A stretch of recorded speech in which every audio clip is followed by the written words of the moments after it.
Caribbean Center. Hello, everyone. Good afternoon. I'm Anthony Pereira, the director of the Latin American Caribbean Center. I'd like to congratulate my colleague, Jose Miguel Cruz, for organizing this conference, and welcome and thank the participants, both here and virtually, for taking part in this. I think, as I hope is well known, Haiti is very important to the Kimberly Green Latin American and Caribbean Center. We are essentially a Caribbean city here in Miami. We have a very large student presence from Haiti, faculty presence from Haiti. We're 700 miles from Haiti. And I think, as the English poet John Donne said, no man is an island. We could update that to the 21st century and say no person is an island, no country is an island. What happens in Haiti affects the region. It's probably the gravest security crisis that we're facing right now. And it's a shame that it's not getting more attention in a region where it really should be more of a priority. Haiti is a country that's paid very dearly for its sovereignty. It's always had outside actors opining and intervening. And so I commend the organizers of this panel for trying to forefront the voice of the Haitian people themselves through the survey. So without just one footnote on what else is going on with regard to Haiti in the Kimberly Green Latin American Caribbean Center, we're working with HAFTI, the Haitian American Foundation for Democracy, to with the Haitian Security Working Group to produce a white paper on the security situation. That's difficult to do because the situation changes from week to week, but I also hope that on May 10th, in the Hemispheric Defense and Security Conference, which is a major conference that takes place every year at FIU, there will be a panel on Haiti, and that will be confirmed later today. But without saying anything more about the contents of this excellent panel, I'd like to turn things over to my colleague, Dr. Jose Miguel Cruz. Thanks, Jose. Thank you, Tony. Thank you, Dr. Pereira.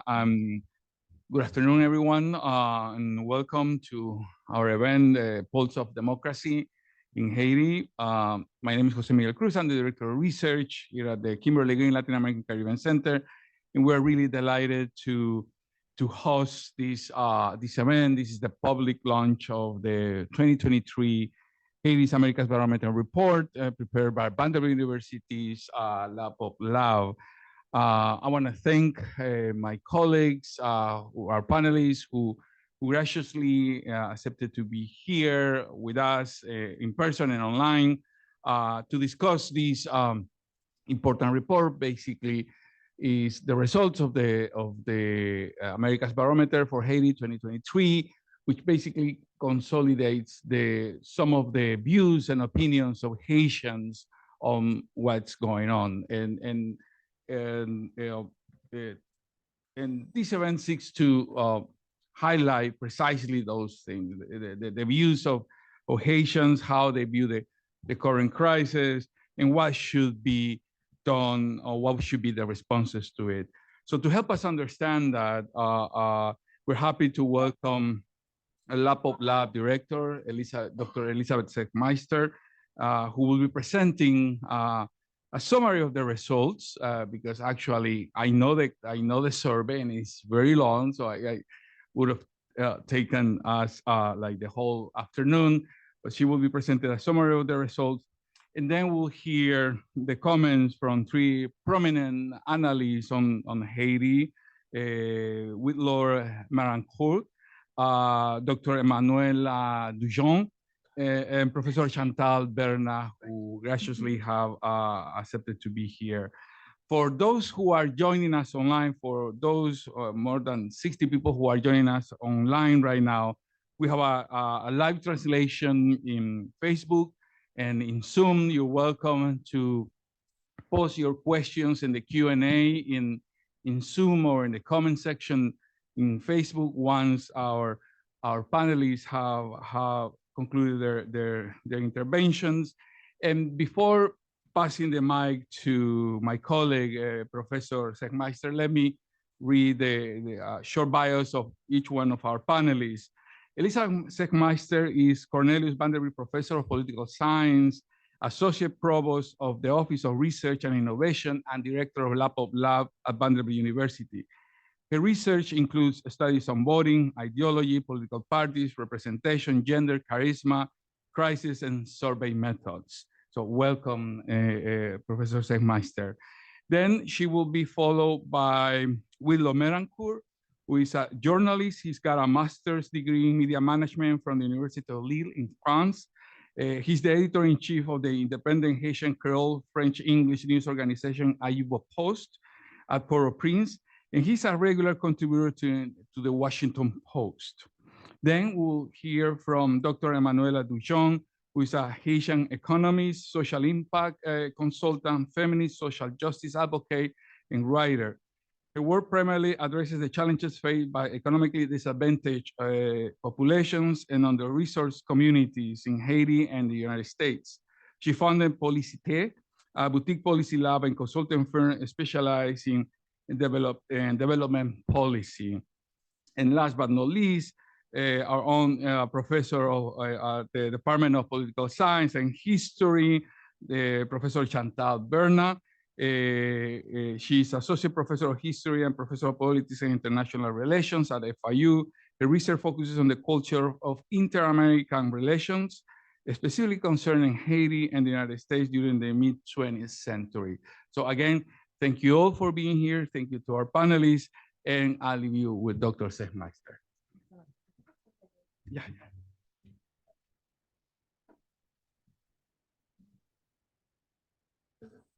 Okay, thanks so much. Thank you, Dr. Cruz, for that introduction.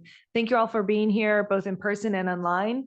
And thanks to FIU and the Kimberly Green Center, our panelists, for taking the time to engage in this important discussion today. I want to also thank USAID for their support for the project that we're going to be presenting today. We really value this partnership that allows us to collect high quality public opinion data and disseminate it back out into fora like this one, where we can have conversations about critical issues facing the Latin American and Caribbean region. So today, as Dr. Cruz said, today marks the public release of the Pulse of Democracy report on Haitian public opinion for 2023. This is a report that is now available on our website. So for those who are looking online, you can find the report for free download on our website. It's a website that goes like this. It's vanderbilt.edu/LAPOP, LAPOP. You can find the report there. You can also find the data that the report is based on there for free download. And you can find an interactive data playground. That's what nerds call it. It's where you can interactively kind of play with the data, query results if you're not interested in downloading the raw data sets. You have multiple ways to access the report and the data, and we hope that you will do so. As Dr. Cruz said, what we're presenting today is just sort of the tip of the iceberg in terms of this larger data set that's there. And let me move forward. This data that I mentioned, they come from the AmericasBarometer project. The AmericasBarometer is a regular survey of the Western Hemisphere that is conducted by LAPOP Lab. It covers 20 years and 34 countries, and that allows us to contextualize the data that we'll see today for Haiti in comparative perspective across time and across countries. The data that we're showing today come from, as I said, the AmericasBarometer, but we're going to be focusing on the data from Haiti. And the most recent round of the survey in Haiti was conducted in about May, June of 2023, so about 11 months ago. And that's important context. A lot has happened since then. But yet the data illuminate key challenges that are facing the country, as well as the public's views on possible solutions. And I want to just take a minute to thank not only our local partners in Haiti for helping us to collect these data, but also the Haitian people for taking the time to respond to a very long survey, to provide their perspective, their experiences, their hopes, and the challenges that they're facing. So we're going to start with a look at those challenges. We know that the country is facing key physical and material challenges. What I'm going to do is present data that puts those challenges into comparative perspective across time and across countries so that we can contextualize these challenges. So the first takeaway is on this graph, and that is that we see a sharp rise in the salience of concerns about security in the country. So the graph here is showing you average or the percent of the population that expresses an opinion that falls into a certain bucket, and I'll explain the buckets in a minute, over time for the Haiti America's Barometer survey. At the bottom of the slide, you'll see, and this is a common pattern across our data slides, you'll see the question that was asked. This is a question that opens our survey. It's one of our only open-ended questions, and we ask people, in your opinion, what is the most serious problem faced by the country? And they can answer anything off the top of their head, and then the interviewers code it into a set of options that are provided in the handheld devices that they're using and the software that they're using to record the responses. And then we code it further into a smaller set of buckets. So the green line that you can see starting low from the time period 2006 forward, and then popping up around, let me go back here. Popping up around 2018, 19, reaching a particularly high point in 2021, and then an even higher point at 70% in 2023. This is a line that represents the percentage of the public that in response to that open-ended question expressed some concern for the country that related to security. So you see this sharp increase in concerns about security issues in the country. Now that won't be surprising to many of you, but to contextualize it, as I said we could, this is a higher level of concern about insecurity in response to this question than we see in other countries in the region. So we see a sharp increase over time, and we also see that the percentage of people who express a security concern in response to this question is the highest in the Latin American and Caribbean region. We can also look at people's views on insecurity by asking them not just about their concerns for the country overall, but how do they feel about their neighborhood? And so this next slide shows you a lot of data, and the question is at the bottom again. In this case, the question is asking people how they feel about their own safety in their own neighborhood. So the question asks, speaking of the neighborhood where you live and thinking of the possibility of being assaulted or robbed, do you feel very safe, somewhat unsafe, or very unsafe?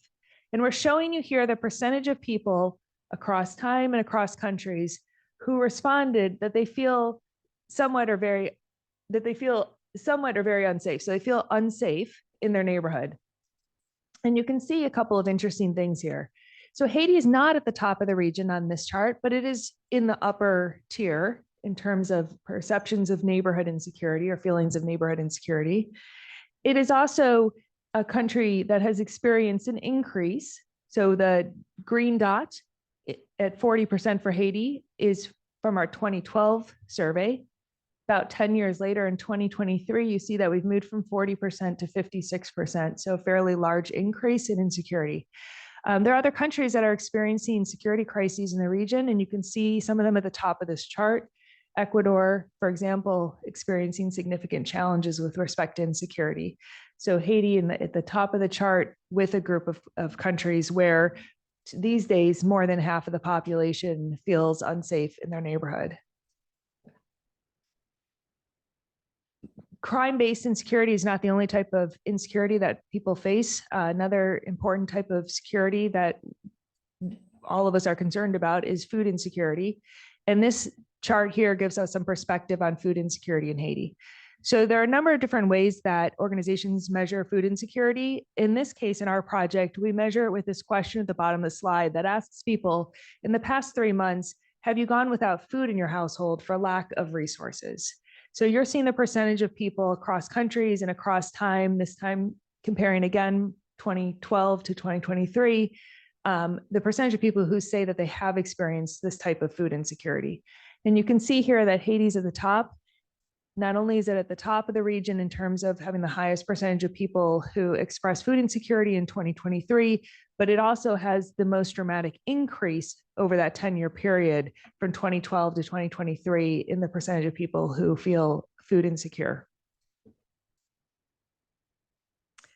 So maybe not surprisingly, given the ways in which the system is failing to provide for its citizens, aggravated, of course, by other challenges, including political crises, when we ask people how satisfied they are with the way that democracy is working in the country, they are not satisfied, right? They're well aware of the system failing to provide stability, political stability, good governance, and meet basic needs, right? So here, Haiti in 2012 and again in 2023 ranks at the bottom of the region in terms of satisfaction with how democracy is working in the country. It's an astute observation. It's mirrored by expert observations. When experts are asked to rate the extent to which Haiti is a democratic country, they rate Haiti as an undemocratic country, as a country that lacks freedom, as a country that has autocratic tendencies, and the Haitian public sees this as well. So I'm going to return to this at the end, because what I want you to keep in mind is that being satisfied with democracy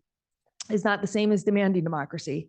So low levels of satisfaction with democracy, but when I get to the end of this presentation, I'm going to show you some positive trends with respect to Haitian support for democracy as a regime type, right? So there's a real difference between what Haitians feel like they're getting and what they would like. And we're going to see that in a couple of ways, including on this democracy dimension. So about maybe 50 or so years ago, Albert Hirschman wrote a very famous book, at least famous among political scientists.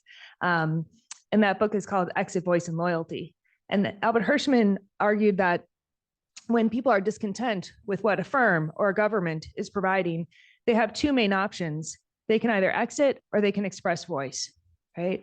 So I'm going to look here in this section at one sort of way that Haitians are responding to the current crisis, which is to express an intention to exit. And then I'll follow this section with a look at the ways in which people are interested in expressing voice, right? So the first section here on solutions that people might see as attractive is migration intentions.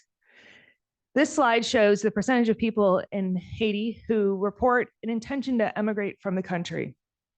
The question again at the bottom of the slide, in this case, it asks, do you have any intention of going to live or work in another country in the next 3 years? And what you see is that levels were high in 2006 and 2008 into 2010 and so on, but there's been an uptick in recent years. So we see comparatively high levels of intentions to emigrate in 2023 at 79% of Haitians saying, yes, I have some intention to leave. When we ask people who respond that they intend to leave, what's the most important reason why you've thought about emigrating? You see here on the slide that insecurity and economic opportunities are at the top of the list, right? So the plurality of responses fall into those buckets. Oops, go back. When we look at this question about intentions to emigrate across the Latin American region, you can see that Haiti is a real standout. 79% of adults in Haiti express some intention to leave, and that is far higher than other countries in the region, far higher than average, far higher than the next highest country on this comparative graph, which is Jamaica at 57%.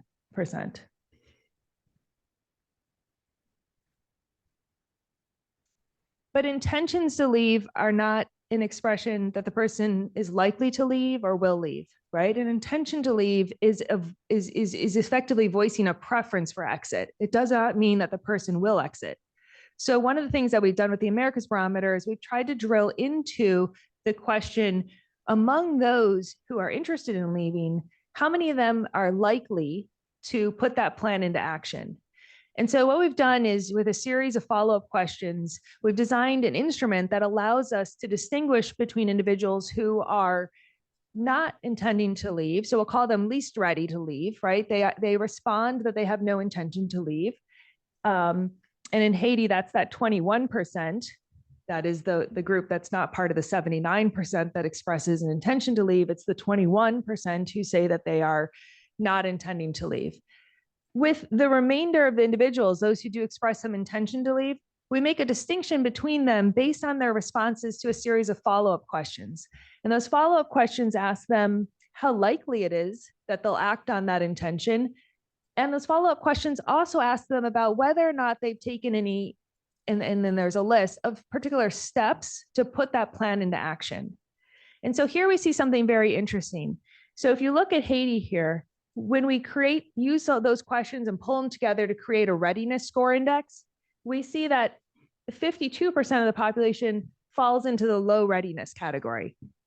So this is part of that 79% of individuals who have an intention to leave, but a large percentage of them have very low likelihood of acting on that, right? And then when we look at the percentage that actually have a high likelihood, high readiness, it's a very small percentage of the population over here. What are some of the barriers to people's intentions to actually put those intentions into action? Some of them are socioeconomic barriers. Some of them are lack of legal pathways, right? So these are other things that we glean from the survey when we do additional analyses. Now, for comparison, there are a number of countries up here, and you looking at the slide can do whatever comparison you like, but I'll point out here, Nicaragua.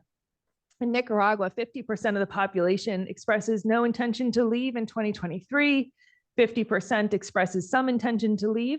And then when we look at that group and we break it down, there's a much higher proportion of that group who displays high readiness, right? So this gives us some ability to make more nuanced assessments of what is happening and what is likely to happen with respect to migration intentions and dynamics within Haiti, but also across countries. So this is what we find with respect to people's preferences and expectations for exit. I want to now turn to some ways of looking at what people are voicing as other potential solutions to the challenges that Haitians are facing. So one way to address the crises in Haiti with a security-oriented solution is to rely on international cooperation, right? A multinational or a binational security-based cooperative solution.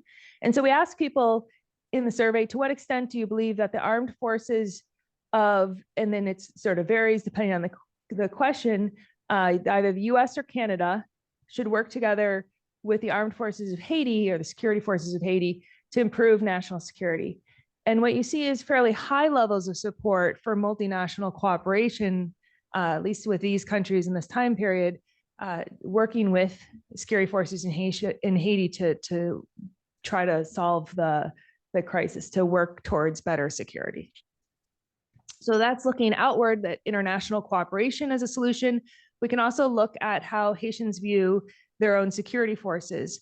And here we see that trust in the police in Haiti has increased since the last time we have data on this, which is 2017, reaching levels that we have seen previously, but in this recent years are showing a bit of an uptick in the extent to which people trust the national police.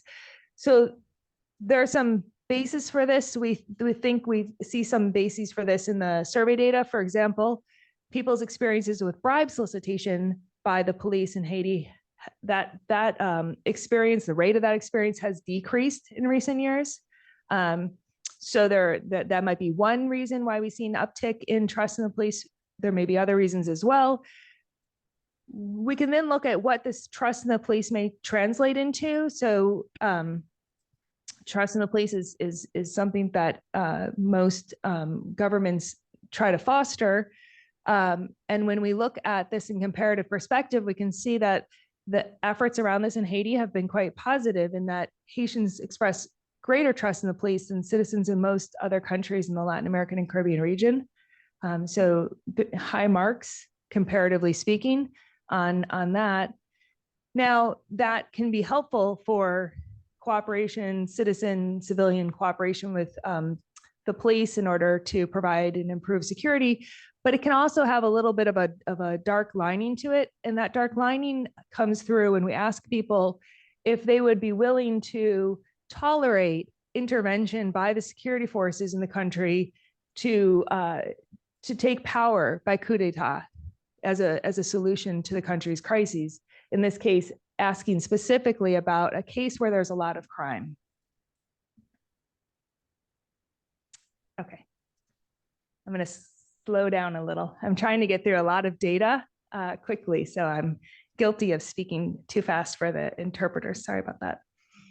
So here, the question asks people, it starts with a sort of some kind of a preamble. It says, some people say that under some circumstances, it would be justified for the police in Haiti to take power by coup d'etat, or a military coup, or security force coup in this case. In your opinion, would a police coup be justified when there is a lot of crime? And you can see that in recent years, tolerance for this type of extrajudicial, extra-legal maneuver has increased from 66% in 2017 to 79% in 2023. So that's sort of perhaps a dark lining to increase trust in the police.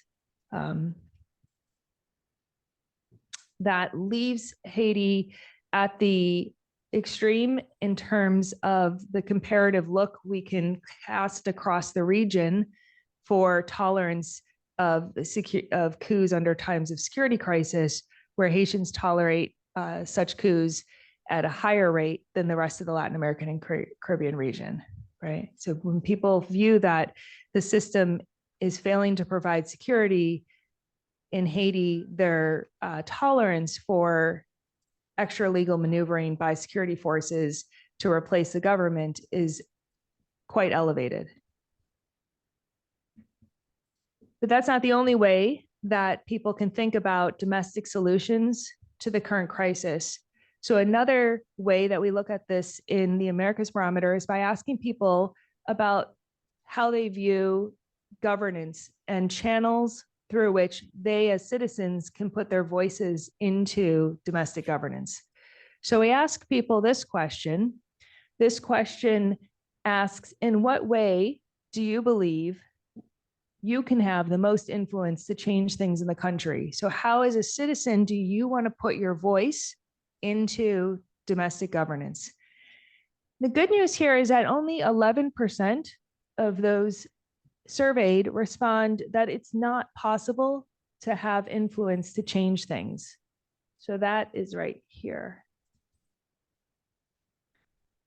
We see that 32% say that the best way that they can think of having influence over change in the country is through participating in community associations, and 27% say that the best way to bring about change is to run as a candidate, or 23% to elect those who support your position. So in other words, we see a reserve of interest in electoral democracy, right? In either running as a candidate, in voting in elections, there is a reserve of interest in an electoral solution. The challenge here is that Haitians are comparatively less trusting in the country's electoral processes. When we look across the region, we see that trust in elections is comparatively low in Haiti. The countries down here at the end of the graph, along with Haiti, are Ecuador, then Haiti, Peru, and Colombia, all ranking quite low when it comes to the public's trust in elections. To make sure that you have time to see this, the question asks, to what extent do you trust elections? People answer on a 1 to 7, not a lot to a lot scale. We take just those who respond on the positive side of the scale, group them together so that we're showing you the percentage of people who express some trust in elections. So while people, this is again a difference between what people sort of would like to have and what they feel like they currently do have. So many would like to have an electoral solution. Many more are doubtful that the way elections currently work in the country is something that is trustworthy. We also asked a question about people's views of a referendum to amend the Constitution, just asking people hypothetical, if the planned referendum to amend the Constitution were held this week, what would you do? And we see that 40% say they would vote in favor, 40% wouldn't vote. So there you see that ambivalence, right? That there are people who really have a reservoir of sort of interest in participating in bringing about change through elections, through referenda, but there are other people who say, I wouldn't participate. Why? Probably because they view this as a process that they can't trust. This is the data slide that I'm going to end on, and then I'll move to a slide with some takeaways.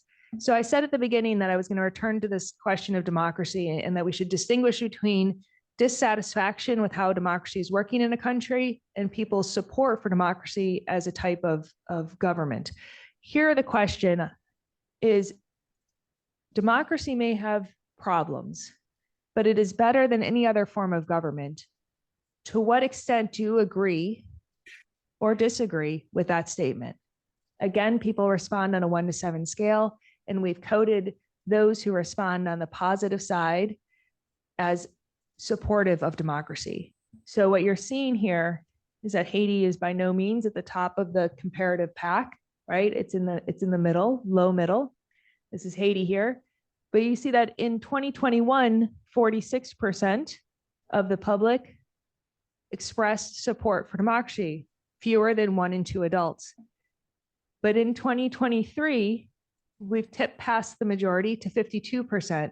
So there's, in the midst of these challenges, the situation in Haiti has been dire in many ways, and people are frustrated, but yet they have not lost all hope in democracy. Rather, we see an increase in demand for democracy, right? So again, difference between people, what people judge, assess them, the sort of current system is providing and what they would like it to provide. And what we see is that there is a reservoir of goodwill towards democracy. It's not overwhelmingly large. There is work to do here for those who promote democracy to promote additional fealty, loyalty to democracy as a regime type, but the trend is in a positive direction. So let me end with some takeaways. This is just a summary of the slides that I ran through. So first, over the last decade, we've seen security issues surging, rising sharply to the forefront of the public's concerns, with Haiti reporting some of the highest rates of insecurity and also of crime victimization, which is something that I did not show you, but we do have data on, and we see an increase in the extent to which people are experiencing crime. And those are comparatively elevated rates when we compare not only across time, but across countries in the region. Likewise, food insecurity is comparatively and particularly high in Haiti. These challenges have fueled record high intentions to emigrate, but Haiti's dire socioeconomic situation, and also, and this comes from the survey data, people's perceptions of restrictions on legal pathways act as a barrier to individuals acting on those intentions.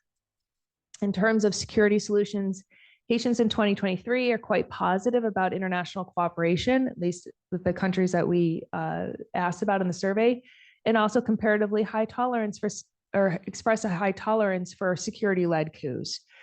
So some mixed results there from the perspective of democratic governance. In terms of other domestic solutions, those that would go through more democratic channels, we see some goodwill towards election-based scenarios, yet confidence in elections is low. And then finally, while satisfaction with how democracy is working is comparatively low, support for democracy is not far from the average for the region, and it has increased in recent years. Thank you very much.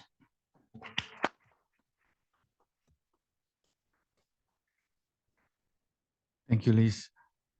So now we'll hear the comments of our panelists, and we'll hear from Mr. Whitlaw Merancourt, who is online. So we hear you now. Okay, good afternoon, everybody. Thanks for the invitation. But more importantly, thanks for this study, which I think accurately represents what I've been hearing on the ground here in Haiti, covering the news here. I'm going to briefly read a couple of lines, and if you have questions, I may answer them after. When the report states that 1 in 4 Haitians has fallen victim to crime, it means that virtually every Haitian you encounter today, especially in Port-au-Prince, has a story to tell about violence. They may not be direct victims themselves, but they undoubtedly have family members, friends, or colleagues with harrowing tales of violence. As a journalist currently residing in the capital, I cannot freely move around without constantly checking over my shoulder.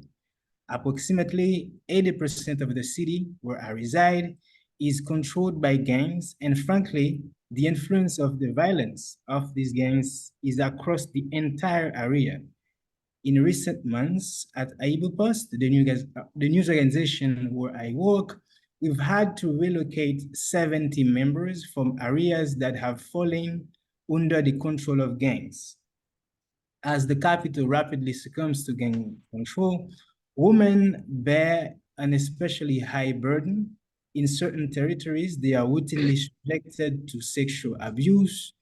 During gang conflicts, leaders extend their quest for control over territories to exert dominance over women's bodies, demonstrating their powers.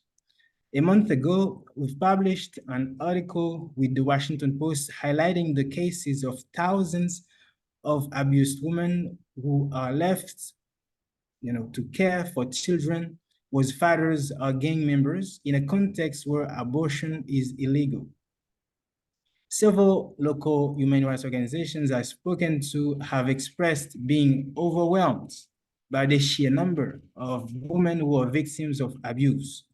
Despite a few news organizations and public figures attempting to portray what is happening today in Haiti as a revolution against the elite led by the gangs, it's a false narrative.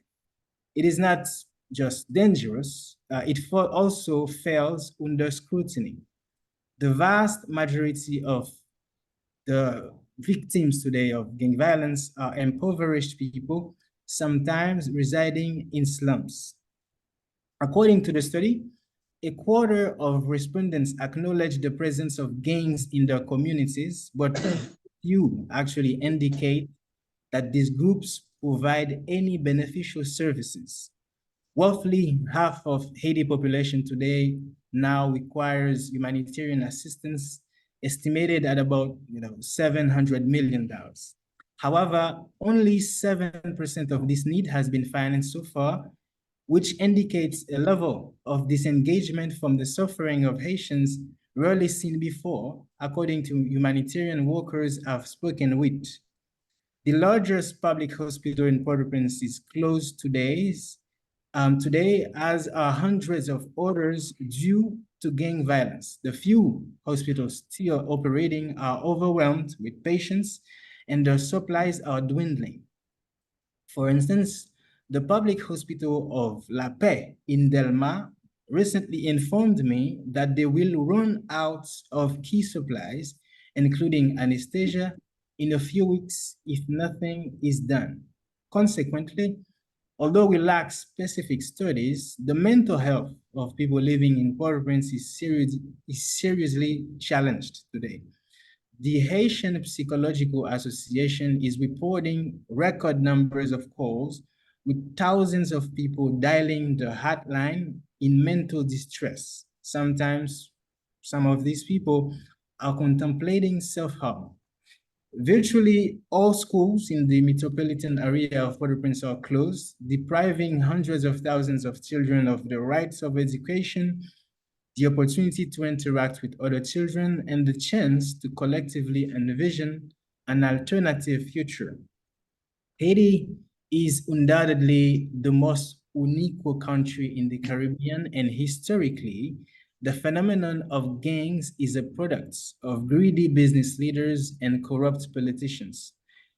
28 Haitian elites, including former presidents, prime ministers, and high-level business leaders have been sanctioned by Canada in recent years for their involvement in high levels of corruption and ties to human rights abuses.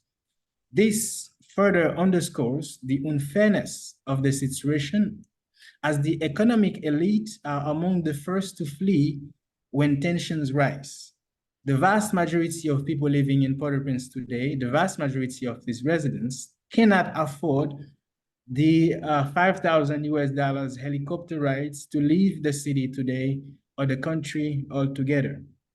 This is why experts have spoken to emphasize the need for systematic changes. In the long term, those who perpetuate violence and unfairly siphon public funds must face consequences, they say. The chasm between the few who possess everything and the vast majority with nothing must significantly narrow if we are to achieve peace and long-term prosperity in this country. And finally, before I log in this talk, I was reading this poem by Worcestershire, and she said, "No one puts their children in a boat unless the water is safer than the land." We just heard that virtually the vast majority of people living in Haiti, or at least the respondents, indicate their intention to leave. I think these words kind of encapsulate what is happening today in Haiti. Thank you.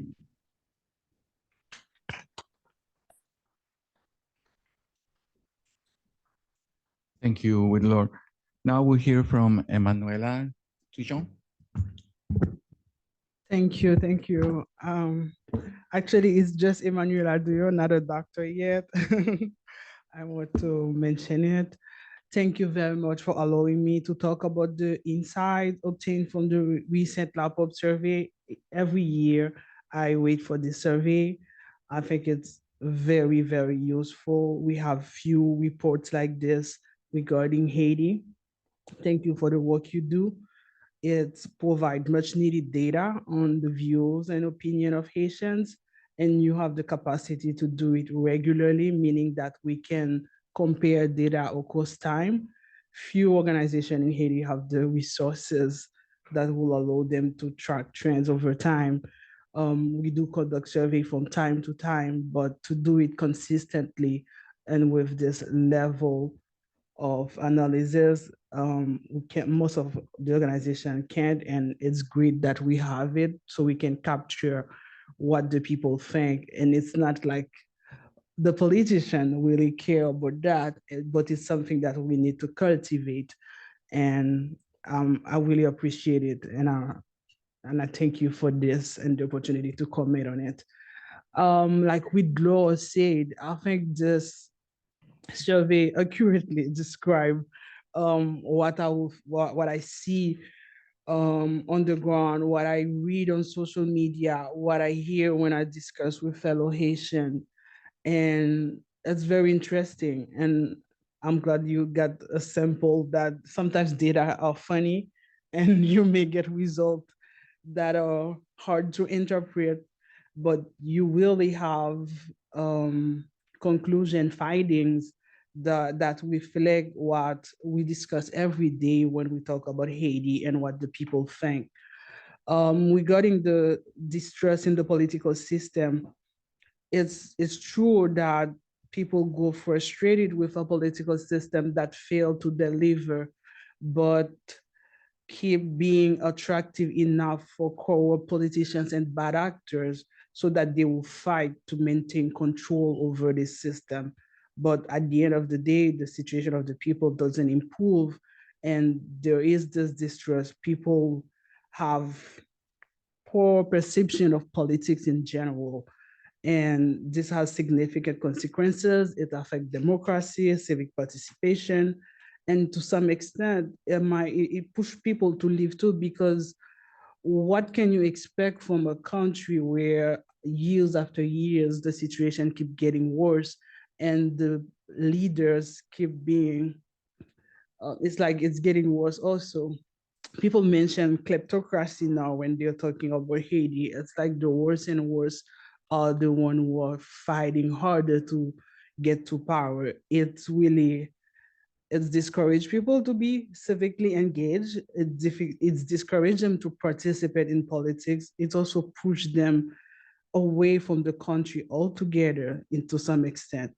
And it's also a matter of trust, because it's not only distrust toward the political system, it's also deeper than that. It affects their patriotism, trust in Haiti, in like Haitian, their capacity to solve their problem and to trust each other. And with the increasing crime, it's getting worse, because as so many people are getting kidnapped, it's like you have, Widlow mentioned it, you have to watch over your shoulder. It also means the people next to you, you start fearing the other Haitian next to you, wondering, is it a kidnapper? Is it someone who has tied to kidnappers? And it's interesting that we can capture data on this, because this is like issue that Haitians leader will have to solve in the future. They need to address them, because I don't see how we can collectively solve the country's problem if we do not understand that this distrust is really deep and it reach further than just the political system. Um, and also, unfortunately, Haiti's critical institutions, the rule of law, constitution, the judiciary, they are either broken or dysfunctional. So it's like, even from when it comes to institutions, the people cannot rely on them and they cannot even trust them. But when we talk about the judiciary, people are supposed to be able to go to the court, for example, to solve their problem. When you cannot even trust the court, you cannot trust the politician, the constitution is violated. It's not surprising that we have this kind of chaos ongoing now. And also, we mentioned corruption, definitely. Beside the survey, we also have the annual Transparency International report about corruption perception. It keeps getting worse each year.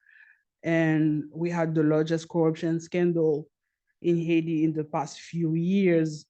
And we also mentioned the fact that even former presidents are sanctioned for corruption and their ties to gang. So what we see in the data, the perception about corruption, it's like we have also those facts that show that it's a very severe situation and it's a big issue. Insecurity, I moved back to Haiti in 2017. In 2017, I could still go out with my friends at night. I could still drive 4 hours to go to the south where my family lives. And after 2019, I couldn't do it anymore. And I was looking at the trend and it's like exactly how it went, or it gets so bad. Now people cannot even travel freely to the south. Like if I were in Haiti right now, I wouldn't be able to drive my car myself to go to the south. The security situation is getting so bad. And the data really show how it started getting worse and worse. I think it's very interesting to see it, because personally I've experienced it exactly like this. How Haiti was it back in 2017 when I moved back, how it was in 2018, and then 2020 and 2021, and now it keeps escalating. And it's not surprising that it's the first priority for the people, even more than food security. But at the same time, it is also one of the reasons why food insecurity is becoming worse, because people have to pay the gangs for access, for transportation access, for access to part of the territory. This means that it's getting complicated for merchandise, food to circulate across the country. It increased the price, and it increased the price, but at the same time, the people are not making more money. There are even less opportunities because business are closing and all.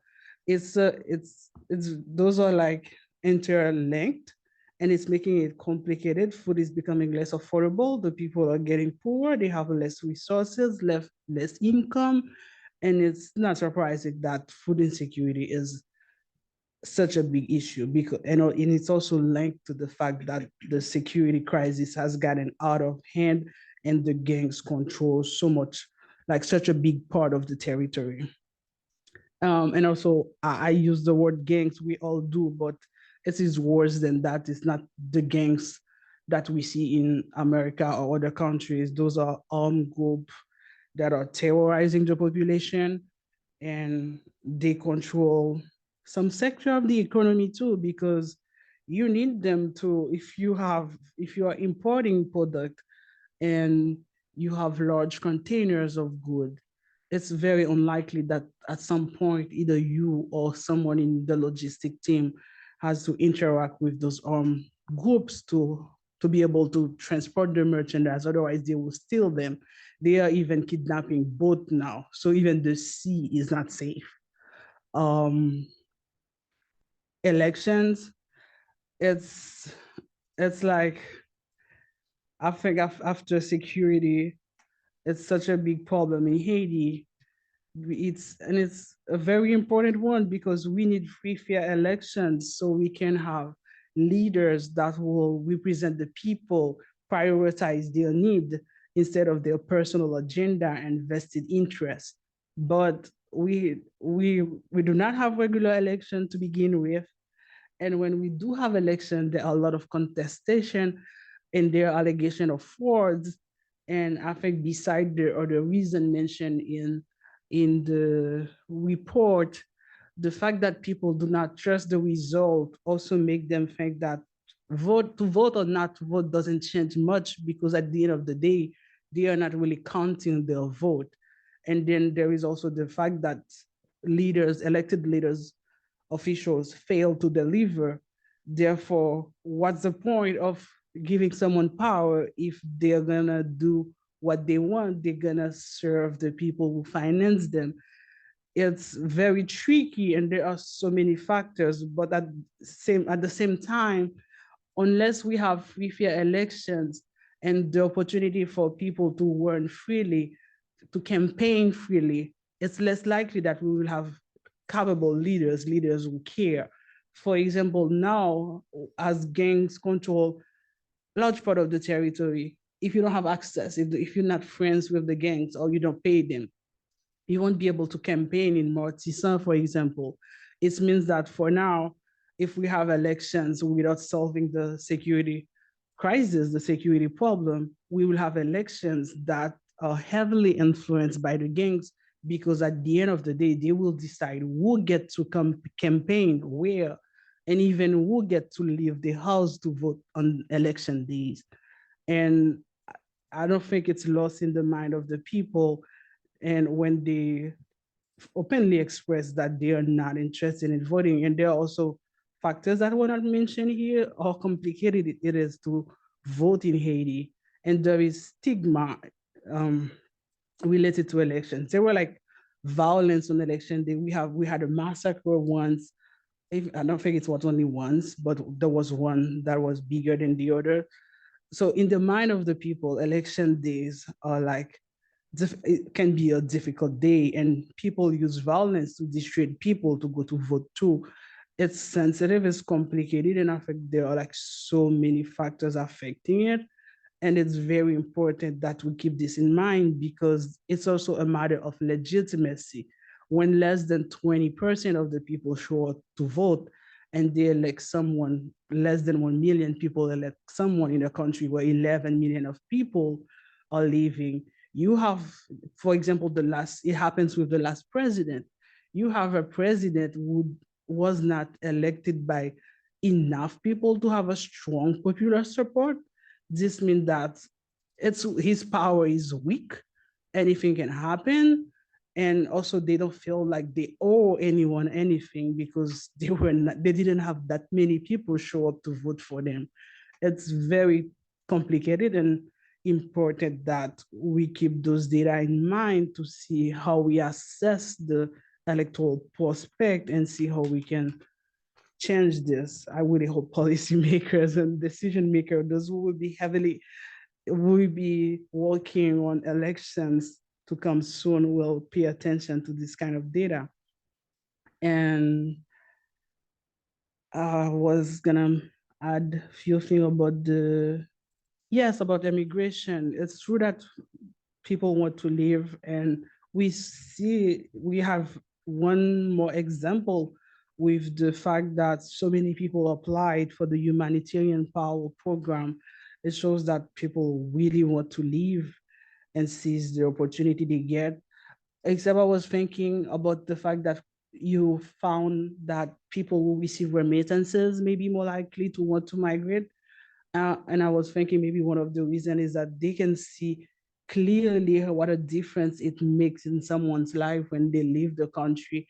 It's like you had your neighbor, you both were struggling, and all of a sudden your neighbor had an opportunity to go to the US. 3 months later, he can send you money while you're still here in the same situation 3 months later. And it's not only because it gives them an increase in income and more financial resources, it's also they have like a success story right in front of them, how migration changed so many people's life. And personally, it's something I've seen in my family and around me. And I think it's also something I was thinking about like for a few weeks recently, how we're meant that people will receive it. I'm curious to know, maybe later, we don't have data on people using social media and all, to see how those people might be more tempted to leave because they are more aware of what living conditions are elsewhere, because they have access to influencers' life showing the good life, the quality of life. Those are things I'm curious to know, but I know it's beyond the scope. This was long enough. And you're lucky to have people willing to answer so many questions and provide so many data. I'm going to stop here, and I just want to mention that, yes, I really like how this is like big resource for those of us who work on Haiti. It shows what the people think. And there is one finding that I think very interesting, I forgot to mention, about the gangs. There is a campaign on international media, mainly lately, saying that the gangs are revolutionary and they are serving the people. And the report mentioned that the people do not think that they are doing anything beneficial. That was my understanding. That's what I see when people talk about gangs. I don't know where that idea that gangs are revolutionary came from. And I'm really glad that I have data now that shows that's not the case. And I'm glad you had that question in this survey. I think it's the first report we have that mentioned this exactly. Other than that, it's just us saying that that's not what we see, that's not what we hear. Now we have it in a survey. I think it's amazing. Yes, the crisis in Haiti has like profound implication for the country, the people, democracy, stability in the region. It's not only about Haiti. We see it as the Dominican Republic and the US are worrying about the impact it may have for them. And I think this insider very representative of the experience of the Haitian people and what I see them expressing every day on social media and elsewhere. And I really hope that more people will be paying attention to them. Thank you for doing it. Thank you. Thank you, Emanuela. And I couldn't agree more about the importance of the public opinion surveys conducted scientifically, that they confirm or not some of the impressions that sometimes we have, right? And that's why it's important always to have data, systematic data, as LAPOP has. So Before I turn to Professor Berna, I just wanted to remind our audience online that you can submit your questions using the Q&A and the comment section in the Facebook. We have had some already, so but we'll address those at the end of the intervention of the panelists. So with that, Professor Berna. Hi, thank you so much. Thanks for the invitation to participate, and it's great to be a part of this very distinguished panel. And thank you for all the labor that went into this quantitative work. So my name is Chantal Verna. Just for those who may not be familiar with me, my training is in the field of history, and my appointment here is on the faculties of history and that of politics and international relations, which I'm very grateful for because it gives me an opportunity to be in conversation with and to also work with students who are interested in these questions about Haiti and international affairs, or just historical history and its relationship to what's happening in the present, from this multi-dimensional, multi-layered view. And I'm also speaking from the vantage point of someone whose grandmother migrated to this country in 1952. And so thinking about how long people have been deliberating whether they would come or not, and what that decision would be about. And of course, she was not the first, although we often think about Haitian migration to this country really during the 1960s and 70s and 80s, and then of course ramping up. The survey data, right, would keep ramping up. So there are so many things, as in typical fashion, that I might say. But as I was sitting with the survey data, a few of I think maybe like one of the main takeaways as a researcher, right, and as a professor that I would say, and as somebody who's speaking to an audience that's both academic and also outside of the academy, is to really make good use of this data to ask different questions and to think a little bit more critically about the situation at hand. And so for me, right, as I was looking at the results of the data, I appreciated being able to hear the voice of Haitian participants. And so I'm really curious to hear a little bit more about who the interviewers were. And of course, as a historian, I want to know, do we have access to the raw data, the data sets, but are there recordings of those interviews? And I know that some of those interviews were thrown out for different reasons because they would have skewed your reliability of the findings.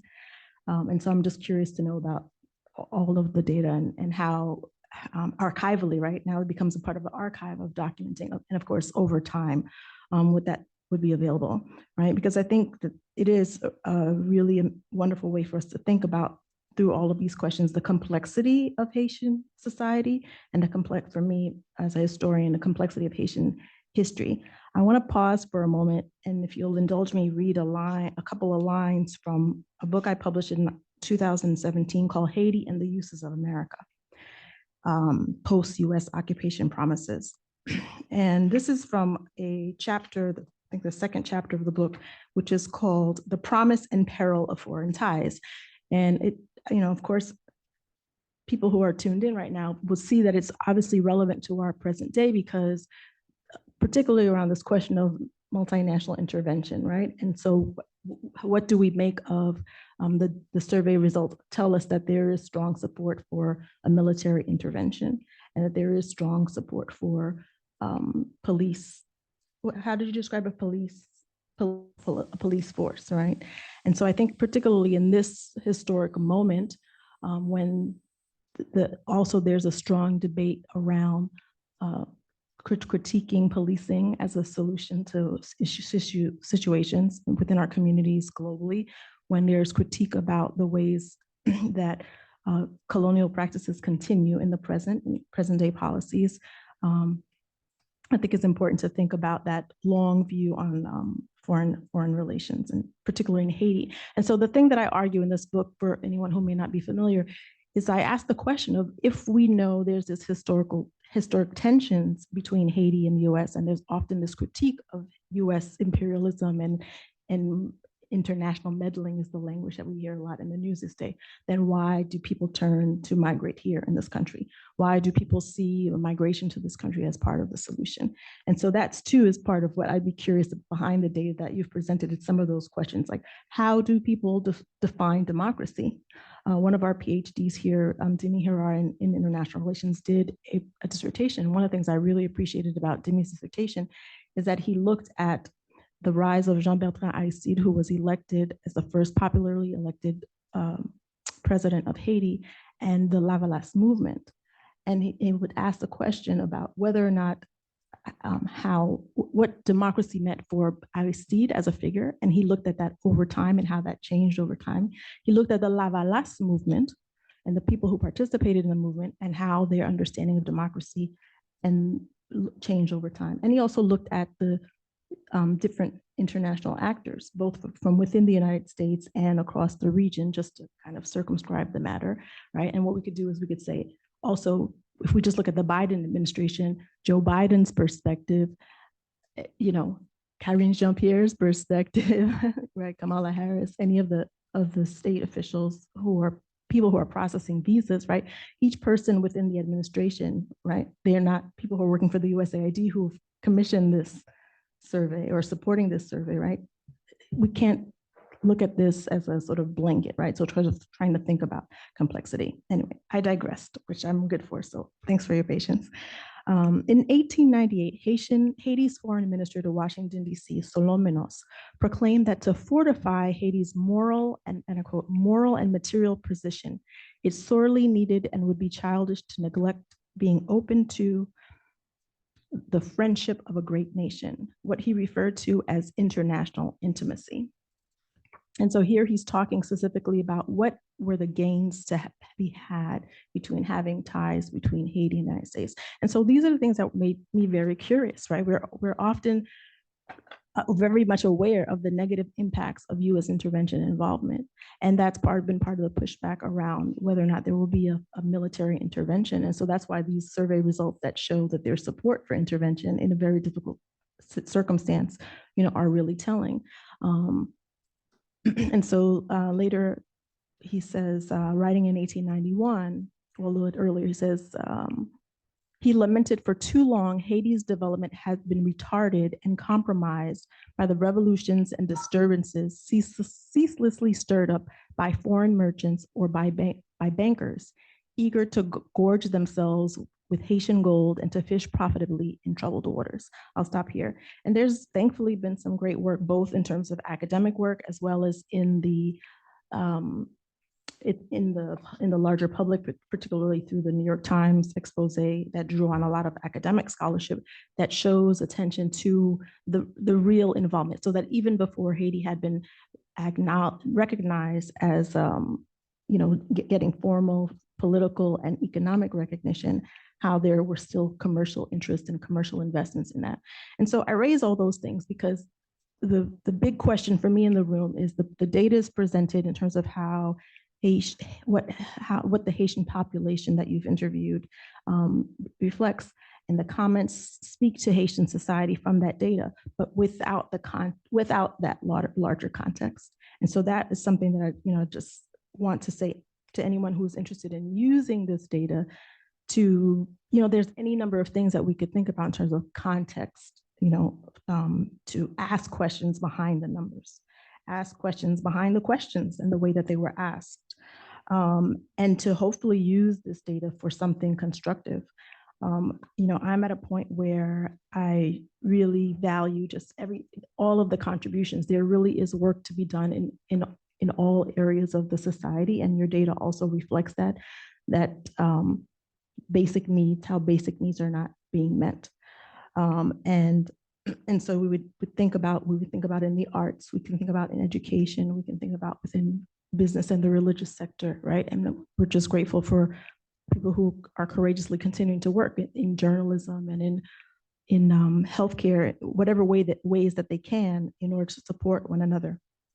And so it also, again, the questions that I ask in terms of democracy are not only defining what democracy is, but also what are the alternatives? Because I think some of the questions were do you support democracy versus some other form? Well, what is that other form? And do we have the space to be raising those types of questions and to actually genuinely support, right? Is the reason that people support elections is because that's the solution that's presented before people, right? When people say, one of the other survey questions said, there's support for community association. And I was really heartened to see that number as being very, very high. But for me, as someone that's not overly attached to these existing institutions, for me, that was an opening for some alternative spaces and for some alternative opportunities. So I think, this is rich information and people, and I think this is also where I am. People have been talking to me, no, this is where I am in my ability to absorb what's happening. It's a lot. And I'm here, right? I'm sheltered by being here within the United States. I do have family that lives, and some people who stay, some people who've been here, the whole range of it, and friends and just people that you know. And now I lost my train of thought with my digression. But I think what was I saying about alternatives is just to say that it is very difficult for me at this point. If I were filling out that survey, it's very difficult for me at this point to have faith for a democratic institution because there's such a wide range of perspectives, right? And how do we come together? The democracy is supposed to help well, again, this is back to what I mentioned, Demi's dissertation. It's not necessarily has to be about consensus, right? It could be about majority ruling, right? So that's why that definition of what people are looking for when they're looking for democracy matters. It could be people are looking for consensus. It could be for looking at the majority. And we see in this country, in the United States, the tremendous backlash that has happened, when there was a call for changes within the society. So I think that the fact that the hope for us really lies in, obviously, I think the earthquake is a really good example of that. We saw how people came together and really supported one another. And there was support also from internationally, even though there were still other interests that made that support not constructive, right? And so those things are always existing. And so I think as a historian, somebody trained in history, I have personally reached a point of exhaustion where I'm like, wow, okay, I am very skeptical and I don't have faith in these things anymore, right? But what I do have faith in is that human connection, right? And I hadn't thought about it as I was preparing my comments, but that human connection is what led me to write this book, right? Which is to say, oh, what is it that has Haitians and Americans still, some people, not everybody, look to one another, those who look to the US, right? What is it that would make our LACC pay attention to Haiti and what's going on in Haiti? There are so many countries in the Caribbean.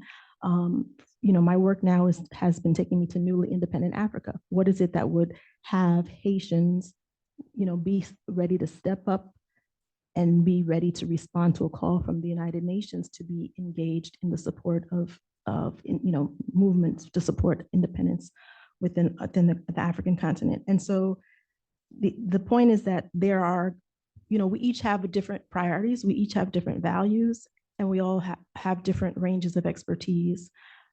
I think that the work that you have presented shows that we need all of the areas, right? Here within this university context, we need all of the disciplines, right? Because we need people to ask really important questions and to be in conversation with one another, which is why a space like this one with LACC is a valuable one, which is why this kind of space where it's not just only academics, but it's both inside and outside of the academy, where it's getting the voices of the people involved is critical. And hopefully those things being moving towards something constructive. And what I can say is that it's just looking for the questions and the answers that are there that resonate for each of us, and to then hopefully to be a part of those solutions. So for me, obviously, I think migration is a very important question. And so it's been talking to, my contacts and colleagues at the Haitian Bridge Alliance who are talking about in the middle of this, right? The first deportation flight back to COP, right? We're being told that US citizens have to leave. This is the last, US chartered flight for people to be in security. And yet people and families, not just individuals, but families are being deported, the deportations have resumed. And so I think it's about supporting people who are doing the work in the areas that we each care about. I was on a Zoom listening to archives, right? The National Library recently was attacked. What is that about? And again, in terms of the interest, there are interests. What is behind the interests that have led to this terrorizing violence that is taking place? It's, to me, the same way that in the report, I'm asking the context for, the US and the international context for this. I'm also asking that question in terms of those who are perpetuating enormous violence. And so I think those are important parts of the conversation, among others, that I hope that we can continue. I think I'll stop here. I'll just stop here. So thank you again.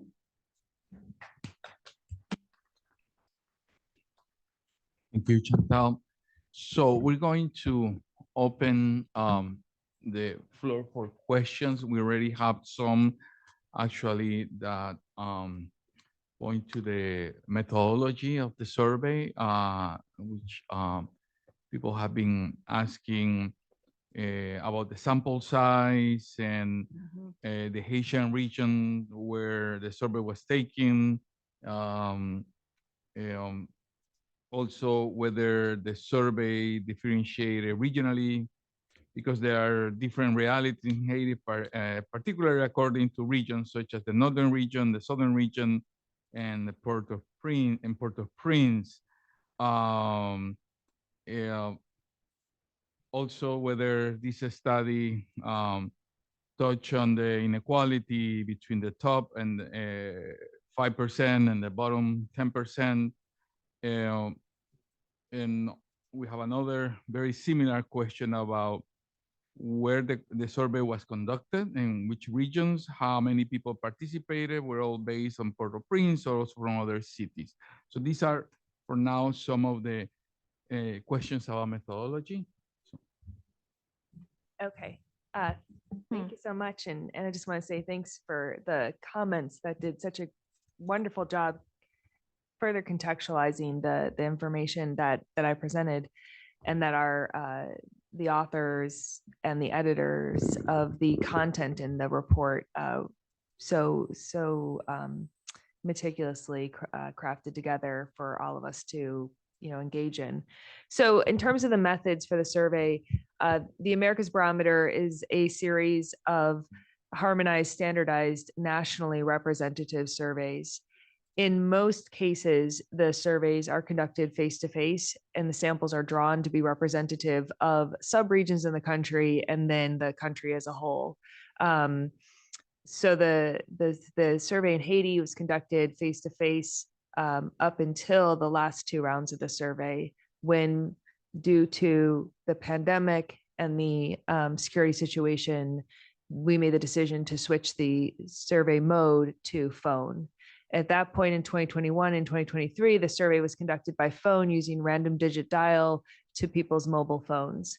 It's another way to get a representative draw from the countries, or from any country, in this case Haiti, but it does limit our ability to look kind of by region, because we're not baking that possibility so crisply into the design of the sample, although you can still do some comparisons by where people live.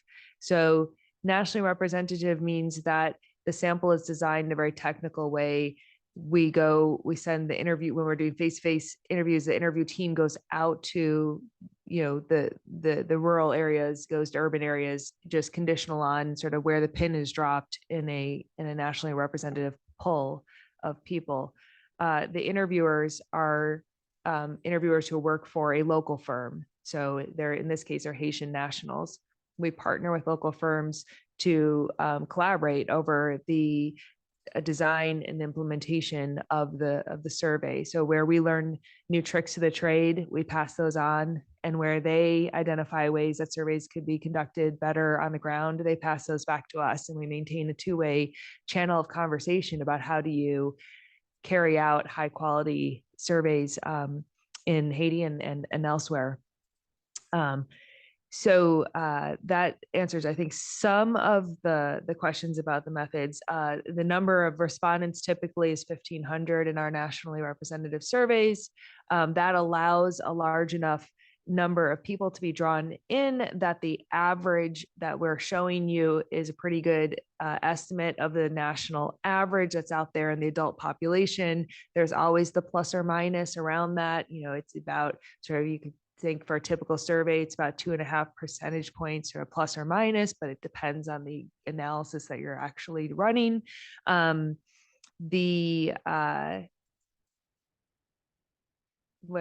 Because we pull in about 1,500 people in each survey, that further allows you to divide the data, not just by region, but also other subgroups. So if you're interested in how people who are more wealthy or less wealthy, how they view politics, what their experiences are, you can divide the data by levels of wealth. If you're interested in gender, you can look by different gender groups and look at how people experience crime, for example, differently by gender, and insecurity, or how their preferences vary, same by age, and so on. So the number of observations is important to get a good estimate, but it's also important to allow us to do those follow-up analyses by subgroup. I don't know if you want to also mention that there is a platform in the website that allow you to look at the data, compare some of the data. Yes, thank you so much. So on LAPOP's website, LAPOP is a lab at Vanderbilt University. So the website is vanderbilt.edu/LAPOP, LAPOP. On that website, you can find the report that we're talking about today for free download. You can find other country reports in our regional report. You can find the raw data sets and freely download those. And you can also interact with the data through what we call a data playground, where you can point and click your way through queries of the data. If you just want to look at one question for Haiti, if you want to put it in comparative perspective, you can make a heat map of the region and look at how the values on that variable change across countries. So you look at the data that way. Thank you, Liz. I have a question for our panelists, and I want to bring some of the data in the survey. One that actually got my attention, and is about this question that you have about what people can do to change things, right?